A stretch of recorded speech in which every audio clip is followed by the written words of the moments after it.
सहस्रशीर्षा पुरुषः सहस्राक्षः सहस्रपात् स भूमिम् विश्वतो वृत्वा अत्यतिष्ठद्दशाङ्गुलम्।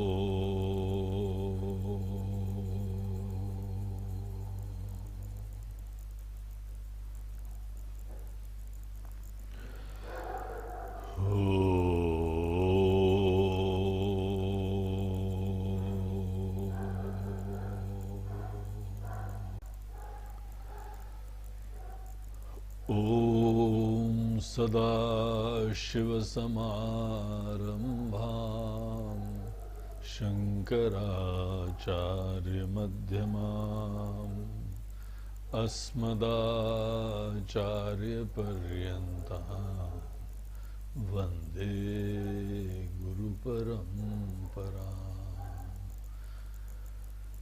ॐ गुरुर्ब्रह्मा गुरुर्विष्णुः गुरुर्देवो महेश्वरः गुरुः साक्षात् परब्रह्म तस्मै श्री गुरवे नमः।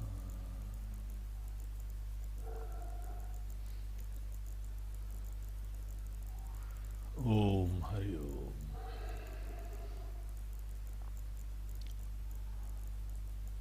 साधना पंचकम का हम लोग पहला श्लोक चैंट करते हैं।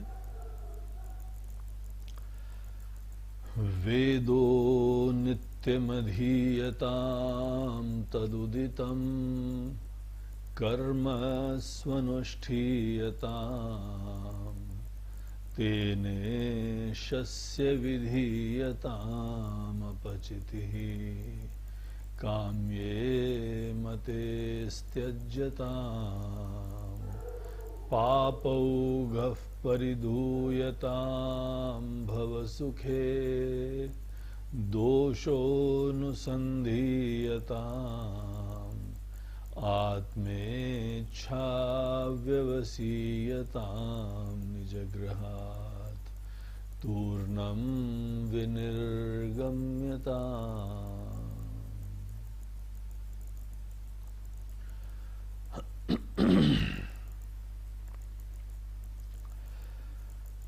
हम लोग अपने पिछले सत्र में देख रहे थे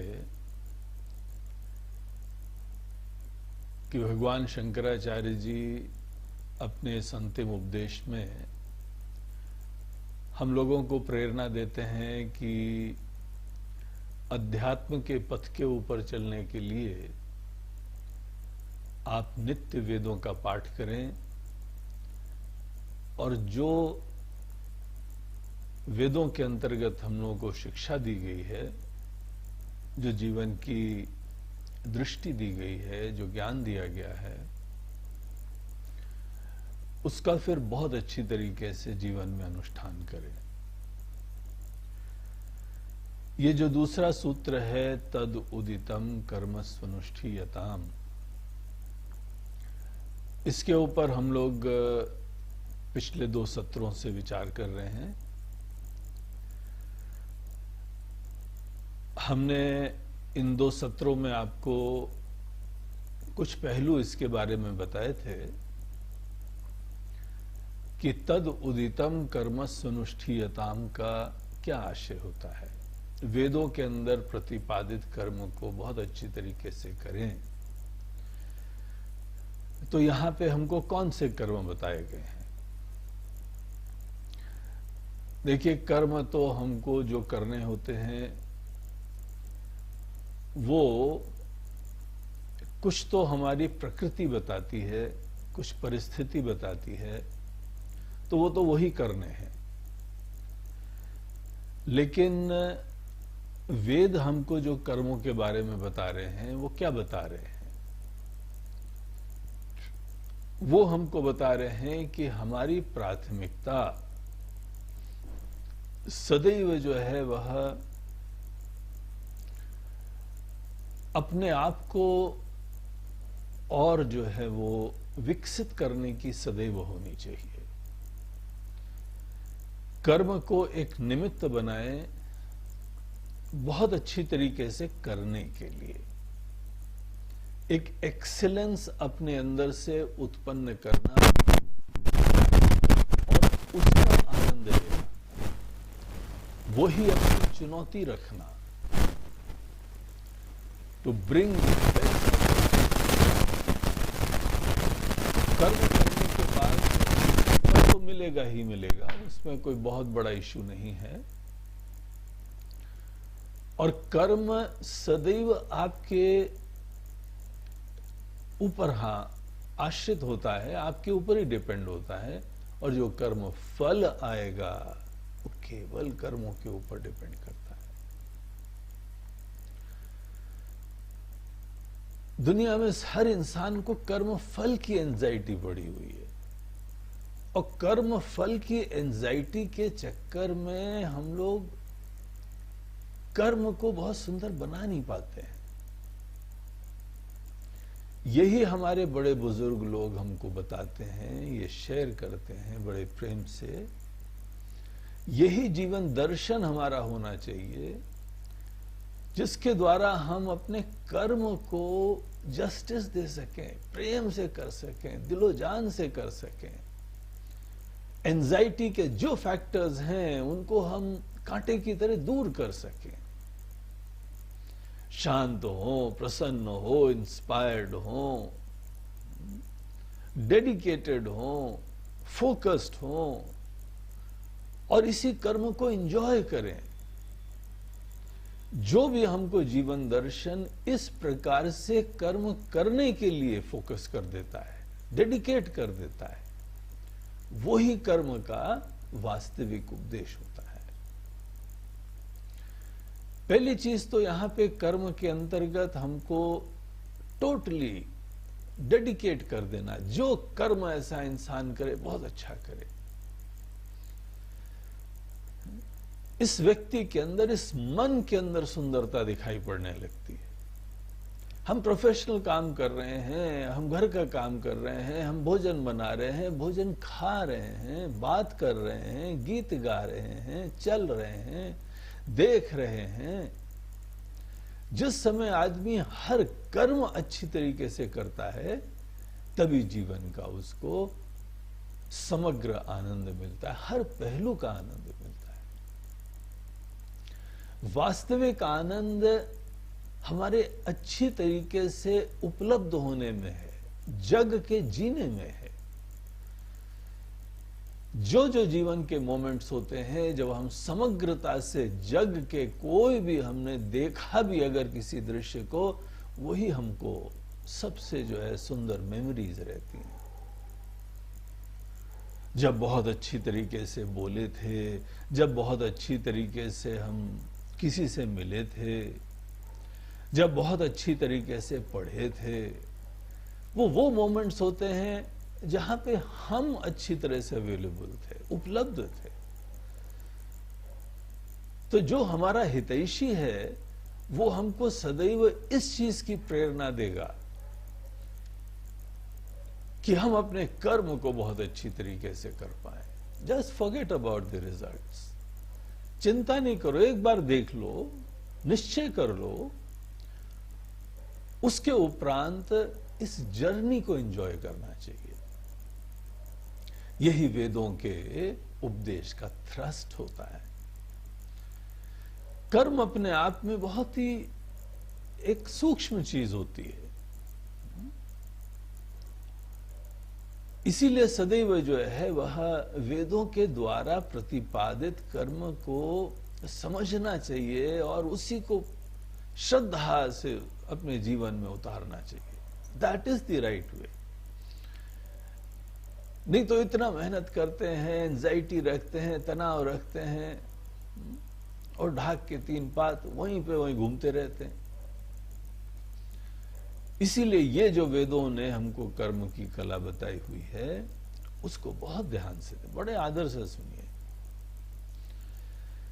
देखिए, पहले यहां पे कर्म के क्षेत्र में जाने से पहले ये भी ध्यान रखो कि कर्म से कभी नित्य चीज की प्राप्ति नहीं होती है। इसीलिए बहुत ज्यादा एंजाइटी की जरूरत नहीं है।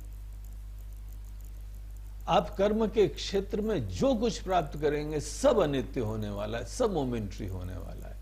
इसीलिए बाहर किसी फल से ज्यादा आसक्त होने में कोई सेंस नहीं होता है। अब दुनिया भर की चीज प्राप्त कर लाएंगे तो भी जो है अभाव से युक्त रहेंगे, सुरक्षा से युक्त रहेंगे। अंततः हमको अपनी तरफ मुड़ना है, आत्मज्ञान की तरफ मुड़ना है। हमारे हृदय में ही वो खजाना विद्यमान है जिसको हम ढूंढ रहे हैं। संत लोग कहते ही है ना, मुझे कहां ढूंढे रे बंदे, मैं तो तेरे पास हूं। इसीलिए कर्म के क्षेत्र में बहुत तनाव से जाने का कोई सेंस नहीं है। कर्म के क्षेत्र में हम दरअसल खुद अपने मन का विकास करने के लिए जाते हैं। हमारे अंदर पर्सनालिटी का इंटीग्रेशन हो, जो काम करें हमारी बुद्धि उसमें लगे, हमारा मन उसमें लगे, हमारी इंद्रियां उसमें लगे, हमारा प्राण उसमें लगे, हमारा शरीर उसका साथ दे। इस प्रकार से हमारी पर्सनालिटी का इंटीग्रेशन हो और हमारी बुद्धि को जो है वह चुनौतियां प्राप्त हो। देखिए, बुद्धि को जब तक चुनौती प्राप्त नहीं होती, बुद्धि जगती नहीं है। और जो भी हमारी फैकल्टी अगर यूज ही नहीं हो रही है, इसी मिसयूज से, इस अब्यूज से वो धीमे धीमे जड़ होती जाती है। इसीलिए अपनी बुद्धि को जगाना, उसके लिए आपको चुनौतियां चाहिए, कोई चैलेंजेस चाहिए। जल्दी से चैलेंजेस से भागो नहीं, बल्कि आनंद लो, खुशी रखो कि आपको कोई चुनौती मिली हुई है। यह सौभाग्य की बात है। तो कर्म के क्षेत्र में हमारे अंदर क्या प्राथमिकता होनी चाहिए, क्या मोटिवेशन होना चाहिए, वेदों से हम ये चीजें सीखते हैं। तदुदितम कर्मस्वनुष्ठीयताम। तो जो ये हम लोग को वेद के अंतर्गत प्राथमिकता बताई है कि इसलिए कर्म करो, और जो इन सब चीजों को नहीं समझते हैं, वो सोचते हैं कि बाहर से दुनिया में कोई ये वस्तु प्राप्त कर लेंगे, धन प्राप्त कर लेंगे, नाम प्राप्त कर लेंगे, शोहरत प्राप्त कर लेंगे, शायद वही इंपॉर्टेंट चीजें होती हैं। वही लोग तो ना समझ होते हैं, नहीं अपने मन को सुंदर बना पाते हैं, नहीं यहां पे अध्यात्म के पथ की तरफ मुड़ने के पात्र हो पाते हैं, और जीवन भर की कंगाली बनी रहती है, आश्रित बने रहते हैं, पराधीन बने रहते हैं।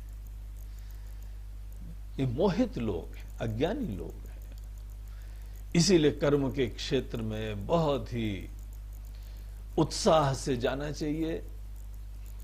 और यहां पे चुनौतियां बेसिकली आपके अंतर्गत के विकास होने चाहिए।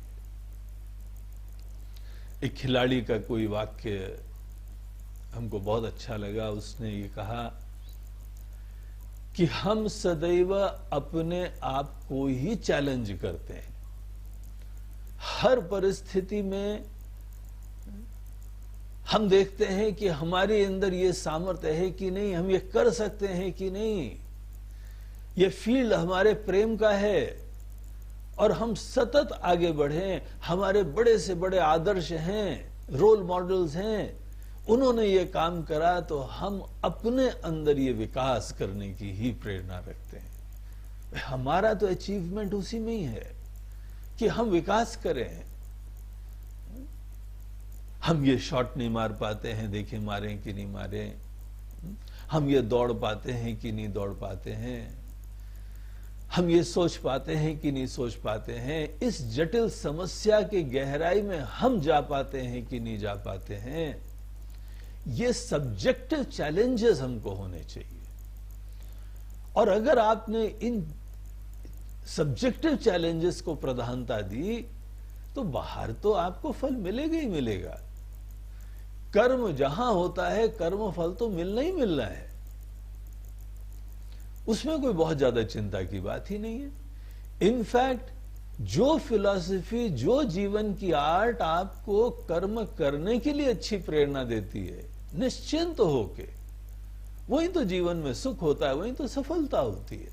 ये बात वेद कह रहे हैं। इसीलिए हम लोगों ने अपने लास्ट 2 प्रवचन में देखा था कि देखिए, जो हम लोगों को ऐसे कर्म भी बताते हैं, पहली चीज बोलते हैं अपनी प्रकृति के हिसाब से करना। जिस चीज का तुम्हारे अंदर प्रेम है उसी को पकड़ो। देखा देखी में कर्म करना मूर्खता होती है। अपने ही प्रेम को, अपने हृदय के अंदर प्रेरणा को जो भगवान ने प्रदान करी है उसको आदर दो। जो आपका स्वधर्म है, जो आपका वर्ण है, जो आपकी प्रकृति है, जो आपका सहज कर्म है, that which you really love, you always wanted to do that. ऐसी चीजें जो हैं आप चूज करिए। भाई उसी में तो लग्जरी है, उसी में तो फ्रीडम है। जो हमने जीवन में सदैव चाहा था वो आप कर भी नहीं पा रहे हैं, ये बंधन है। आप कर पा रहे हैं तो then you are really free person. तो उन्हीं चीजों को आप चूज करिए और दिल से करिए, दिलो जान से करिए, निश्चिंत होके करिए। ये भरोसे से करिए कि ये कर्म अच्छा होगा, उसके माध्यम से हम दुनिया की सेवा अच्छी करेंगे, किसी क्षेत्र में विशेषज्ञ बन जाएंगे। जब हम विशेषज्ञ बनेंगे तो हम उस क्षेत्र में दुनिया में कोई योगदान दे सकेंगे, हम सर्विसेज दे पाएंगे। और जब इंसान समाज में किसी भी क्षेत्र में विशेषज्ञ होकर सेवा करता है, अपने आप उसको दुनिया की सब चीजें प्राप्त हो जाती हैं। तो प्राथमिकता हमारे अंदर किसी भी फील्ड में खूब दिलो जान से डेडिकेट होने की है, निश्चिंत होकर प्रेम से। किसी भी क्षेत्र में जो भी महान साहित्य हुआ है, पोइट्री हुई है, कला हुई है, म्यूजिक हुई है, वो उन लोगों के द्वारा हुई है जो फल से, दुनिया से चिंतित नहीं थे, जिनका ये कर्म में बहुत प्रेम था। इसीलिए तो ओरिजिनल चीजें बनी, फोकस टोटल इसी तरफ था। इसीलिए अपने ही कर्मों की तरफ ध्यान देना चाहिए। बाकी भगवान ने जिसको जिस चीज के लिए बनाया है उसको मुबारक हो। एक सिंप्लिसिटी आ जाती है जीवन में। हमारा फोकस केवल अपने कर्म में है। तो ये बात एक बार आदमी को समझ में आ जाए, तदुदितम कर्म, ऐसे कर्मों को बहुत अच्छी तरीके से करना चाहिए। एक तो ये चीज हम लोग को बताई गई थी, इसके हम लोग डिटेल में थोड़ा जाएंगे।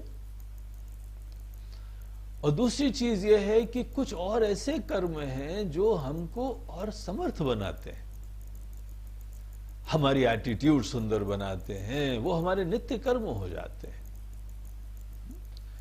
तो नित्य कर्म है, हमारे मन को सुंदर बनाने के कर्म हैं, हमारी एटीट्यूड्स की प्योरिटी के कर्म हैं, हमारी मोटिवेशन को सेल्फलेस बनाने के कर्म हैं, हम प्रेम से, खुशी से किसी के लिए काम आए, ऐसी एटीट्यूड्स को जगाने के कर्म हैं।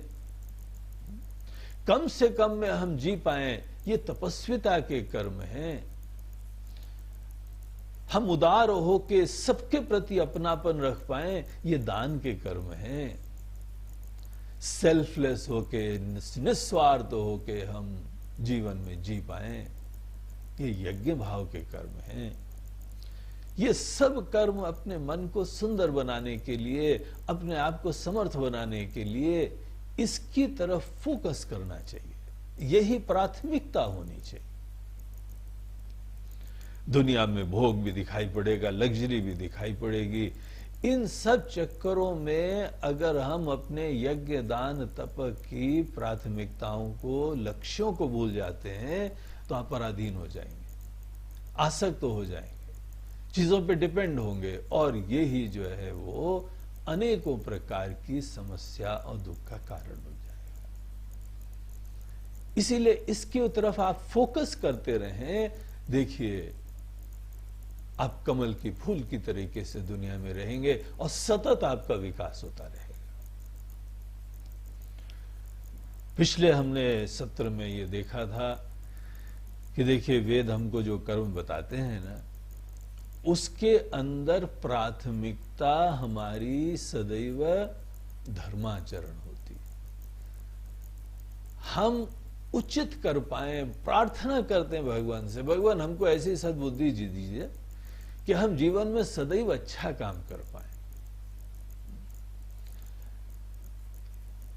हम सात्विक काम कर पाए, हमारे मन के अंतर्गत ज्ञान सदैव बना रहे, विजडम बना रहे, जो अपने बड़े लोगों से सीखा है, जो शास्त्रों से सीखा है।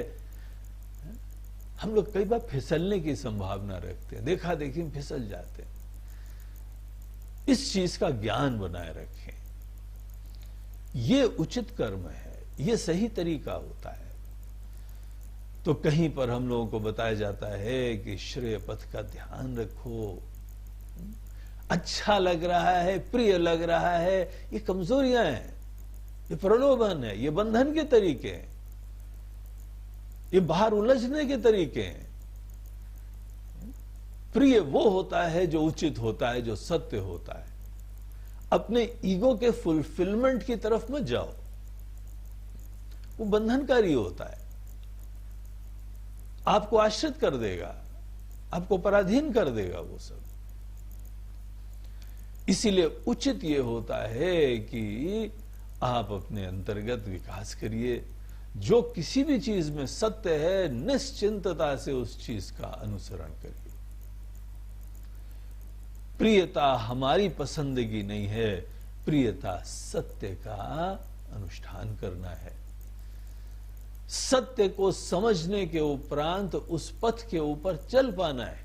अब जैसे भोजन पानी में, अब उचित वो है जो कल्याणकारी है, जो स्वास्थ्यवर्धक है। ये थोड़ी है कि हमको टेस्ट है। अब जितने डायबिटिक हैं वो इसी चक्कर में मारे गए। हमको अच्छा लगता है, बस वो करते करते आज स्वास्थ्य खराब हो गया है, डॉक्टरों के पास चक्कर लग रहे हैं, दवाइयों का आश्रय लेना पड़ रहा है, अनेकों चीजें वो खा ही नहीं सकते हैं। ये सब दुर्दशा इसीलिए हुई क्योंकि हमको क्या पसंद है वो हम करते आए हैं। ये बचपना है, ये मूर्खता है। लेकिन दूसरा तरीका होता है जो उचित है, स्वास्थ्य के दृष्टिकोण से जो उचित है, हेल्थ के दृष्टिकोण से जो अच्छा है वो करे। वो बुद्धिमत्ता है।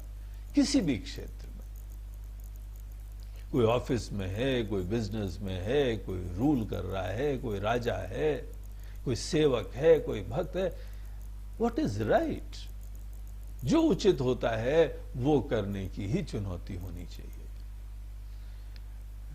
पूरी गीता इसीलिए भगवान ने अर्जुन को बताया क्योंकि अर्जुन को धर्म संकट था। वो बेचारे को बड़ी बेचैनी हो रही थी, I have to do that which is right, और हमको समझ में नहीं आ रहा है।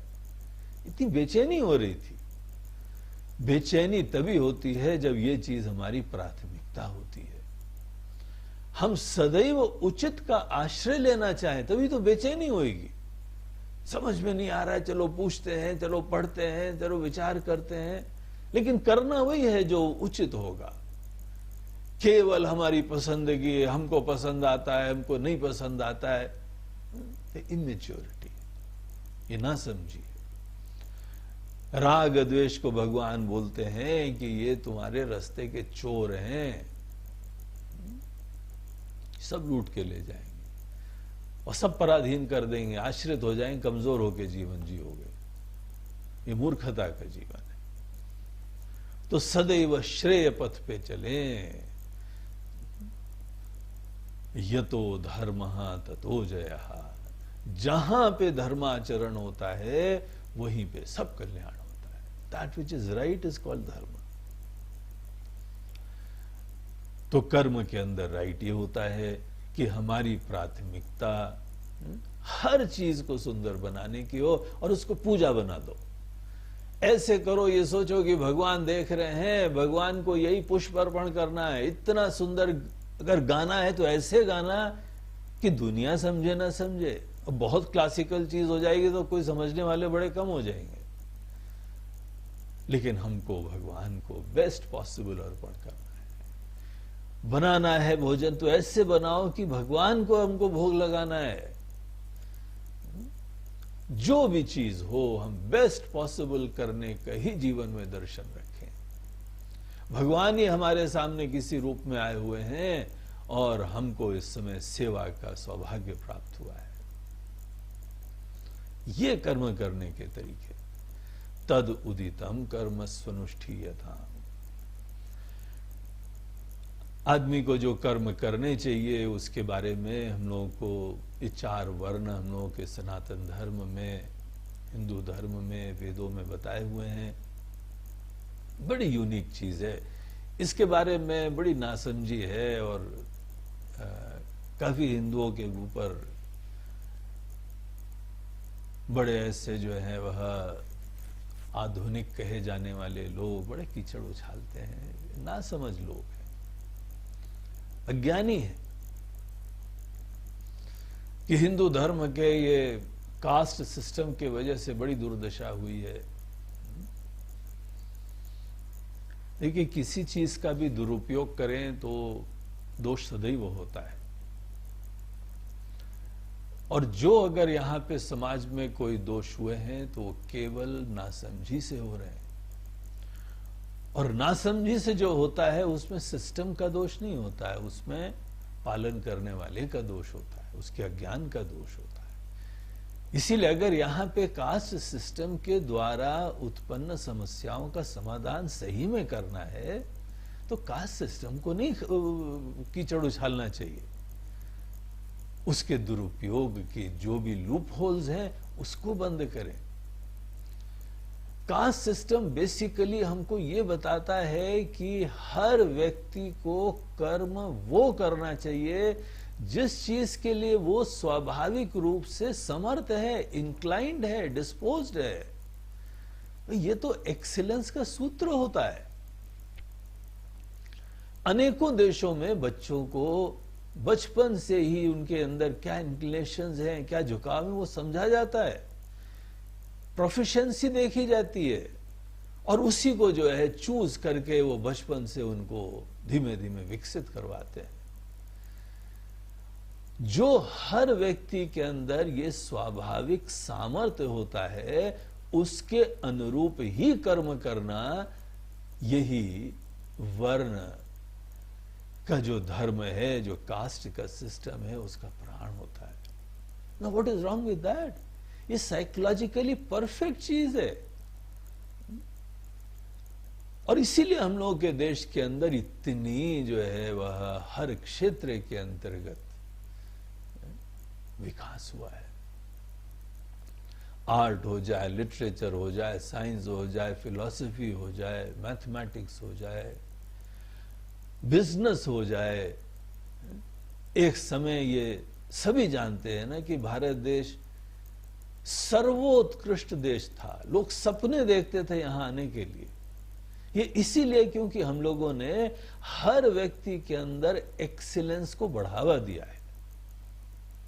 आज के दिन भी ये सब हम लोग की जेनेटिक इंजीनियरिंग का प्रभाव ये है। हर व्यक्ति के अंदर एक्सीलेंस उत्पन्न करवाने का प्रभाव ये है कि नॉलेज के क्षेत्र में हिंदुस्तानी लोग आज भी बेसिकली बहुत ही डिस्पोज्ड होते हैं।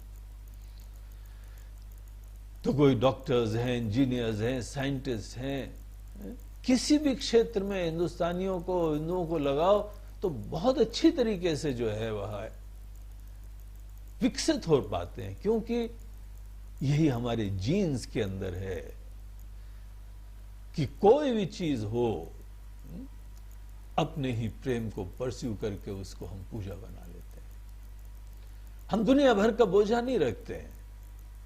हर व्यक्ति अपना अपना काम बहुत अच्छी तरीके से करता है और समाज इस तरीके से बहुत सुंदरता से चलता रहता है। अगर किसी ने इस चीज को नहीं समझा तो देखा देखी में हम दूसरे के कर्म, वो कर रहा है तो हमको भी करना चाहिए। हर व्यक्ति को ये काम करने की स्वतंत्रता होनी चाहिए। अरे स्वतंत्रता किसने छीनी हुई, वो तो होनी चाहिए। हम तो ये कहते हैं तुम और ज्यादा स्वतंत्र हो कि अपने इच्छा को फॉलो कर सको, फॉलो योर लव। ये अल्टीमेट स्वतंत्रता है। दूसरे के द्वारा किए हुए कर्म भी हम कर सकें, ये वास्तविक स्वतंत्रता नहीं है, ये तो अनुकरण है, ये तो नकल है। हर फूल को जो है ब्लॉसम होना चाहिए, जो भी वो हो सकता है,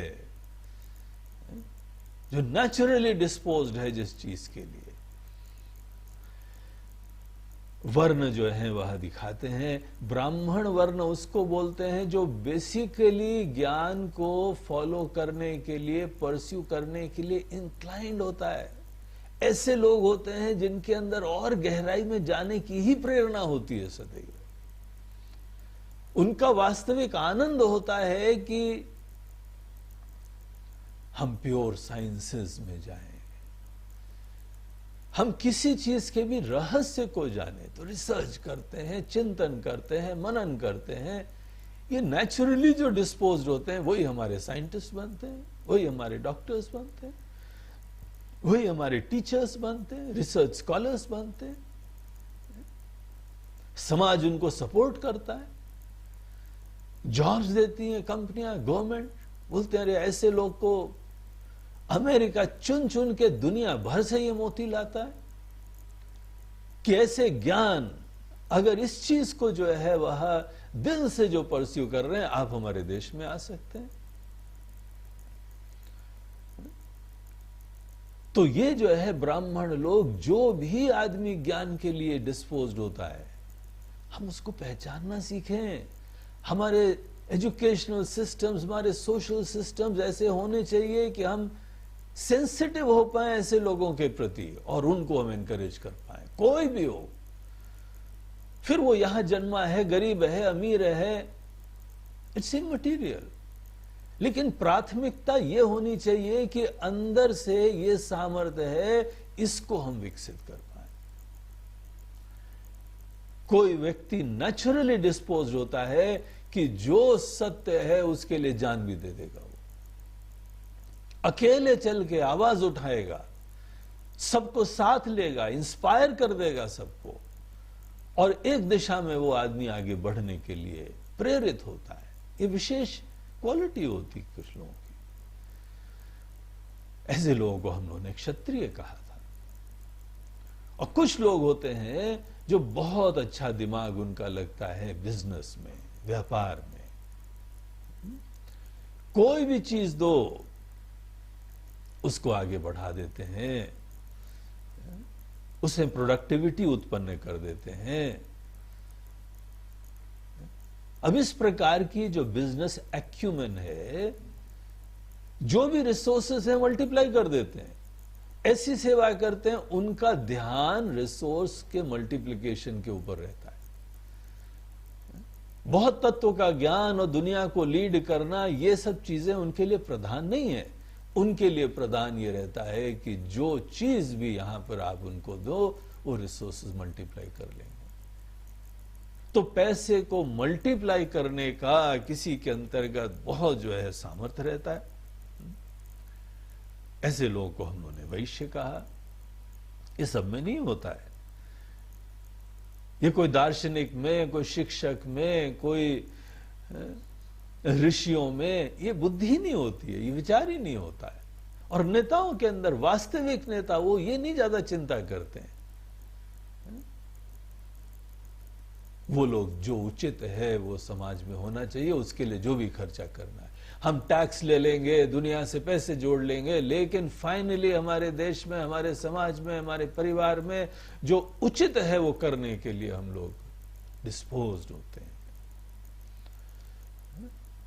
तो ब्राह्मण हैं, क्षत्रिय हैं, वैश्य हैं, और कुछ लोग होते हैं जिनके अंदर थोड़ा धुंधलापना होता है, कोई चीज की सेंसिटिविटी नहीं होती है। ये तीनों प्रकार की प्रारंभ की चीजें उनके अंदर आज नहीं है। न वो ज्ञान को परस्यू कर रहे हैं, न ही धर्म का पालन कर रहे हैं, उसी के लिए जान देने के लिए इंस्पायर्ड भी नहीं है, और बिजनेस एक्यूमेन भी उनके अंदर नहीं है। ऐसे लोगों को हम लोगों ने कहा कि ये शूद्र हैं, ये जड़ बुद्धि हैं अभी। इसीलिए इन लोगों को सेवा के लिए सबसे, किसी का आश्रय लो, किसी से दिशा लो, और मेजॉरिटी कार्य हर क्षेत्र में जो है वह कोई ना कोई सेवक चाहिए, तो वो किसी भी सेवा क्षेत्र में अपने आप को डेडिकेट करें। और देखिए, ये जो हम लोगों को बात बताई है, वेदों ने कहा कि 4 प्रकार के दुनिया में मनुष्य हैं, और आप देखिए कैसे यह अद्भुत रेशियो बना रहता है। एक फैक्ट है, समथिंग टू बी डिस्कवर्ड। ये हम किसी पे इंपोज नहीं करते हैं। एक क्लास होता है जिसमें अपने आप ही कुछ लोग ज्ञान के लिए प्रवृत्त होते हैं, कुछ लोग जो है लीडरशिप क्वालिटी होती है, कुछ के अंदर बिजनेस एक्यूमेन होता है, और कुछ फॉलोअर्स होते हैं। This is a universal fact. Communist country हो, वहां पर भी जो है कुछ ऐसे होंगे जो बड़े इंटेलिजेंस ज्ञान के क्षेत्र में डिस्पोज्ड होते हैं। Scientist, philosophers, brain banks, think tanks हर जगह के होते हैं, और लेकिन वो सदैव कम होते हैं। लीडर्स जो हैं वह थोड़े से ज्यादा होते हैं, बिजनेसमैन उससे थोड़े ज्यादा होते हैं, और मेजॉरिटी जो है वो फॉलोअर्स होती है।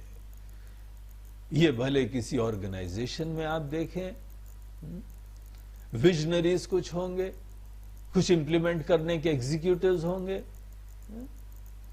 कुछ यहां पे जो है वह फाइनेंस डिपार्टमेंट है, और बाकी वर्कर्स हैं। ये स्ट्रक्चर भले ऑर्गेनाइजेशन हो, भले गवर्नमेंट हो, भले कोई देश हो, हर जगह ये सिस्टम विद्यमान है। धन्य है हमारे मनीषी लोग जिन्होंने ये सब चीजों का रियलाइजेशन उत्पन्न करा। और इसीलिए हर व्यक्ति को एक काम करने के लिए नहीं प्रेरणा दी जाती है। एजुकेशन सिस्टम की यह जिम्मेदारी है कि हम अपने ही बच्चों को समझ पाएं, माली की तरीके से भिन्न भिन्न फूलों को जो है वह हम बढ़ने का, विकसित होने का, ब्लॉसम होने का मौका देते हैं। वही व्यक्ति, वही समाज, वहीं पे कल्याण होता है। ये बहुत महत्वपूर्ण चीज होती है। इसीलिए अगर किसी देश में, अगर किसी समाज में कल्याण होना है, तो हमको ऐसी व्यवस्था बनानी पड़ेगी जहां पे हम अपने ही सब इंसानों की प्रकृति को समझें। परिवारों के अंतर्गत हम बच्चों की प्रकृति को समझ के फिर उसको विकसित करें। भगवान ने ये भिन्न भिन्न फूल बनाए हुए हैं। हमारे घर में, हमारी बगिया में अनेकों प्रकार के आए। हम ये समझने की कोशिश करें कि सबके अंदर कौन सा सामर्थ्य विद्यमान है। घर के ही धंधे को, घर के ही काम को, हमको जो पसंद है, हमने जो सपना नहीं पूरा करा था, वो हमारे बच्चे हमारे लिए करेंगे। ये सब जो है विनाश का पथ होता है। ये अपनी आसक्ति, अपनी ईगो फुलफिलमेंट के लिए हम किसी और को कुंठित करते हैं। तो ये हम लोगों को वेद नहीं बताते हैं। वेद बोलते हैं कि आपके अंदर अगर प्रेम है तो दूसरे को विकसित करने दो, उसको खेलने के लिए मौका दो। आपकी सन्निधि में, आपकी छत्र छाया में ये फूल खिल पाए, ये आपका प्रेम है। आप अपने हिसाब से किसी को ढालो, ये नहीं होता है। जिस चीज का हमको ध्यान देना चाहिए वो एक क्षेत्र विशेष नहीं है, वो एक चरित्र हो सकता है, वो मन के मूल्य हो सकते हैं, वो दैवी गुण हो सकते हैं, यज्ञ दान तपह की वैल्यूज हो सकती है, सिंप्लिसिटी, उदारता, मैग्नानिमिटी, चैरिटी, सेल्फलेसनेस। इन चीजों का बस हम ध्यान दें, और उसके उपरांत कोई भी व्यक्ति किसी भी क्षेत्र में जो बढ़ना चाहता हो, एनकरेज करो, इंस्पायर करो, फ्रीडम प्रदान करो, निश्चिंतता प्रदान करो, अपना कृपा हस्त उसके सर पे रखिए कि बेटा यू आर फ्री, हम तुमको मदद करेंगे, किसी भी चीज में बढ़ना चाहो, but be really sincere to yourself, दिल से करना है जो करना है। इस प्रकार से हर व्यक्ति के अंदर भगवान ने एक सामर्थ्य दिए हुए हैं, उनको जो है विकसित होने का मौका दीजिए। ये स्पिरिट है हमारे वर्ण की सिस्टम की, कास्ट की सिस्टम की। सब लोग एक कास्ट के अंतर्गत मोल्डेड है, सबकी एक सहज प्रकृति विद्यमान है। Now this is a fact of life. जैसे हर इंसान की शक्ल सूरत भिन्न होती है, वैसे ही हर इंसान की प्रकृति भिन्न होती है। सब लोग के अंतर्गत समान प्रकृति नहीं होती है। जो लोग भी, जो नेता लोग भी, जो यहां विचारक लोग भी ये सोचते हैं, वेद उनके विचारों से डिफर करते हैं, बोलते नहीं, हम लोग ये नहीं स्वीकार करते, ये विनाश है।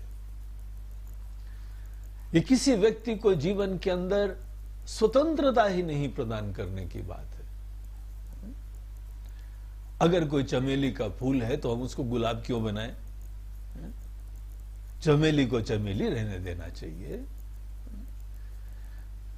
अंदर से विकास होता है तो अंदर की बातों को समझिए, अंतः प्रेरणाओं को समझिए, अंदर के प्यार को समझिए, और उसके हिसाब से ही हर व्यक्ति को कर्म करने की स्वतंत्रता दें। बेसिक शिक्षा हर इंसान को मिलनी चाहिए, लेकिन उसके उपरांत विशेष चीज के अंदर परस्यूट, ये इंसान के अपने दिल से जानने की बात होती है। हां, क्योंकि यहां पे ब्राह्मण लोग रेयर होते हैं, सदैव कम होते हैं, ज्ञान को परस्यू करने वाले कम होते हैं, उनको हम लोग ब्राह्मण कहते हैं, केवल पंडित को नहीं। वो तो धीमे धीमे इस कार्य के लिए डिस्पोज्ड होते हैं, इसीलिए उनको आदर दिया जाता था। आज के समय ये सब व्यवस्थाएं, ये ज्ञान, ये अवेयरनेस, ये खत्म हो चुकी है। इसीलिए किसी इंसान को एक बड़ा पद मिला हुआ है, वो उसको आदर मिल रहा है, बस वो कई बार दुरुपयोग भी कर देता है। पावर सदैव करप्ट करता है, और ये करप्शन की पॉसिबिलिटी ब्राह्मणों के अंदर थी, क्षत्रियों के अंदर थी। आजकल हमारे नेता लोग, हमारे राजा लोग कितने करप्ट हो गए, उनके पावर ने उनको कितना करप्ट कर दिया है। इतने बड़े बड़े देश में मूवमेंट्स चल रहे हैं, केवल एंटी ग्राफ्ट मूवमेंट्स। ऐसे ऐसे फिगर्स आते हैं कि इस देश का शोषण करके कैसे कोई स्विस बैंक में भरा पड़ा हुआ है पैसा। बोलते हैं सदियों तक देश का कोई भी जो है वह टैक्स लेने की जरूरत ना पड़े, इतना पैसा यहां से। ये सब आधुनिक राजा, आधुनिक क्षत्रिय लोगों की दुर्दशा है। ये सत्य है कि आज हम लोगों की डेमोक्रेटिक सिस्टम के अंतर्गत इतना दुरुपयोग हो गया है कि विचारक लोग सोचते हैं कि is this the right system. हम ग्लोरीफाई करते हैं कि डेमोक्रेसी बहुत अच्छी है, लेकिन क्या सही में है? ये किससे छुपा हुआ है कि this is one of the most corrupt system. किसी ऑफिस में चले जाओ, बगैर पैसे काम ही नहीं होएगा। नेता तो जैसे एक धंधे का काम हो गया, वहां नेतृत्व कहां है? वो तो बिजनेसमैन हो गए। हर इलेक्शन के अंदर इन्वेस्ट करते हैं, उसके उपरांत उसे कई गुना पैसे सडनली एक बार 5 साल का स्टिंट मिल गया, उसके बाद no, is this the purity of intentions? ऐसे लोग जब हमारी पॉलिसी बनाते हैं, ऐसे लोग जिस समय देश को चलाते हैं, वो हमारे बच्चों का क्या विकास करेंगे? उनको अपने से फुर्सत नहीं है। जो आदमी अपने देश के लिए जीवन जो है वह बलिदान दे रहा है, उसके लिए भी एम्युनिशन, वेपन्स, उसमें भी दलाली होती है। वो लोग बुलेट प्रूफ वेस्ट नहीं पहनते हमारे पुलिस वाले टेररिस्ट के द्वारा मारे जाते हैं, क्योंकि किसी ने जो है वह अपने स्वार्थ के लिए क्या क्या करा हुआ है। जब तक इंसान को एक चीज के लिए खुद डेडिकेटेड ना हो, इंस्पायर्ड ना हो, प्योरिटी नहीं आती है, समाज का निर्माण नहीं हो सकता है। इसीलिए इस चीज को बहुत महत्व देते हुए हमको अपने एजुकेशन सिस्टम का रिफॉर्म करना चाहिए, सोशल रिफॉर्म करने चाहिए। हम केवल किसी इंसान को पहले समझने की कोशिश करें, सिस्टम्स बनाएं। आज हमारे पास बहुत सारे सिस्टम्स हो गए। पुराने जमाने में हर आदमी गुरुकुल नहीं जा सकता था, उन लोगों ने एक प्रैक्टिकल व्यवस्था बनाई कि जो भी पति पत्नी का वर्ण होगा, चांसेस ये हैं कि वहां पे संतान उसी प्रकार के झुकाव से युक्त होगी। एक इन लोगों ने एक्सपेरिमेंट करा और उसको जो है वह बहुत अच्छी तरीके से परस्यू करके पूरा सामाजिक ढांचा वैसा उन्होंने बनाया। अगर जो है कोई बहुत ही अच्छे ज्ञान में डिस्पोज्ड माता पिता हैं, वहां बच्चे को बचपन से वो वातावरण मिलता है, चांसेस बहुत ज्यादा है, आवश्यक नहीं है। तो ये एक प्रैक्टिकल प्रोपोजिशन था, उसको इंप्लीमेंट करने का जाति की व्यवस्था, जाति बोलते हैं जन्म से किसी का वर्ण पहचानना, ये केवल एक प्रैक्टिकल प्रोपोजिशन था किसी के अंदर झुकाव को पहचानने के लिए। ये फिक्स्ड रूल नहीं था। मूल सिद्धांत तो यही था कि हर इंसान के अंदर की प्रकृति को पहचानना है। अब हर व्यक्ति तो कोई गुरुकुल नहीं जा सकता, विद्वानों के पास नहीं जा सकता। आज हमारे ट्राइबल इलाके हैं, हमारे गांव के क्षेत्र हैं। 21वीं सदी में हम लोग अभी तक अपने देश में साक्षरता तक नहीं ला पाए हैं। जब समस्त हमारे पास सैटेलाइट्स हैं, कंप्यूटर्स हैं, कम्युनिकेशन के माध्यम हैं, सिग्नेचर करने में भी टीवी में शो आते हैं, देखो भाई इसने सिग्नेचर करना सीख लिया, ये दुर्दशा है। हम क्या शिक्षा देंगे जीवन की? जब ये सब कुछ भी नहीं था, तब भी हमारे मनीषियों ने कुछ न कुछ सामाजिक व्यवस्था उत्पन्न करी कि गांव में, दूर दराज इलाकों में भी कोई व्यक्ति का जन्म हो तो उसका वास्तविक विकास होने लगे। समाज उसको उसी प्रकार से बचपन से बढ़ावा दे, और इसके अद्भुत रिजल्ट्स आए थे। प्रॉब्लम तो तब हुआ जिस समय इन सब चीजों का ज्ञान खत्म हो गया। यहां मुसलमानों का राज्य, यहां अंग्रेजों का राज्य, और उसके उपरांत हम लोगों के देश की स्वतंत्रता के बाद ये कांग्रेस के राज्य में तो पूरी देश का विनाश हो गया। हमारी संस्कृति, हमारी सोच, ये सब चीजें लाके केवल जो वैदिक धर्म है उसकी समाप्ति का ही ये पूरी व्यवस्था। अभी हम लोग स्वतंत्र थोड़ी हुए हैं। आज हम अपने देश में अपने धर्म का पालन ही नहीं कर सकते। जो हमारी संस्कृति है, जो हमारे पूर्वज लोग हैं, हमारी सोच है, हम आज उसका पालन ही नहीं कर पा रहे। ये क्या स्वतंत्रता है? केवल करप्ट लोगों को अपना शोषण करने की स्वतंत्रता क्या वास्तविक स्वतंत्रता है? हमारे गांव में, हमारे बच्चों को, हमारे समाज में सबका विकास कहां हो रहा है? अपने अपने वोट बैंक्स के लिए यहां पे जो भी दक्षता है, किसी का सुंदर सामर्थ्य है, रिजर्वेशन के चक्कर में उन लोगों को हम मौका ही नहीं देते।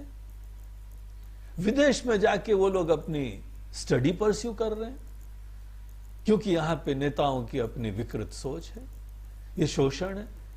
अगर सही में हम विकास करना चाहते हैं तो जो लोग भी, कोई भी वर्ण हो, कोई भी जो है जाति हो, हर व्यक्ति के लोगों के अंदर बचपन से हम पहचाने और हमारी एजुकेशन सिस्टम में सबको स्वतंत्रता प्रदान करें। कोई जन्म से नहीं, कोई धर्म के लेबल से नहीं, कोई वोट बैंक के हिसाब से नहीं, इस जाति वाले को रिजर्वेशन दो, ये सब बेवकूफी नहीं। कोई भी हो, प्रत्येक मनुष्य मात्र जिसके अंदर जो सामर्थ्य है उसको हम विकसित करने का मौका दें। Can we do that? ये हमारे लिए चैलेंज होना चाहिए। तब जाके हम हर व्यक्ति के अंदर जो अंतः प्रेरणा है उसके प्रति संवेदना, उसके प्रति सेंसिटिविटी रखते हुए तब अपनी बगिया अच्छी बनाएंगे। तद उदितम कर्मस्वनुष्ठीयता, वेद हमको ऐसे कर्मों को परस्यू करने के लिए बताते हैं। तो कर्म हमको कौन से करने हैं? एक तो हमको वेद ये बताते हैं कि आप वही कर्म करिए। एक कर्म तो कॉमन होते हैं जिनको हम लोग नित्य कर्म बोलते हैं, कुछ बेसिक वैल्यूज होती हैं और वो सदैव सेल्फ डेवलपमेंट की होती है, एटीट्यूड की प्योरिटी की होती है, मैग्नानिमिटी की होती है, सेल्फ डेवलपमेंट की होती हैं। और दूसरी चीज होती है कर्म के क्षेत्र से संबद्ध, जो हमारे ही अंतः प्रेरणा की सूचक होती है।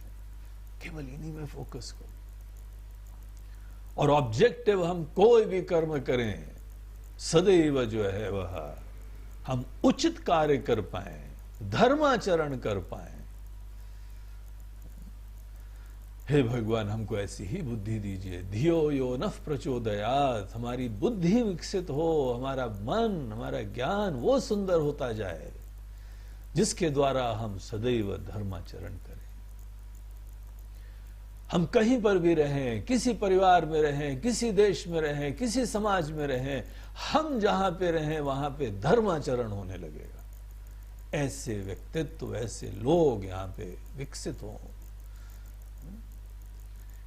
ऐसे लोग यूनिवर्सल लोग हो जाते हैं। जिन लोगों के अंदर वैदिक दृष्टि है, they are the universal citizens of the world. अगर दुनिया में अगर कोई ऐसी चीज होने वाली है जो पूरे विश्व का धर्म है तो वेदों की दृष्टि होगी। तो ऐसे वेद, क्योंकि वो समाज नहीं देखते हैं, वो व्यक्ति के अंतर्गत विकास देखते हैं।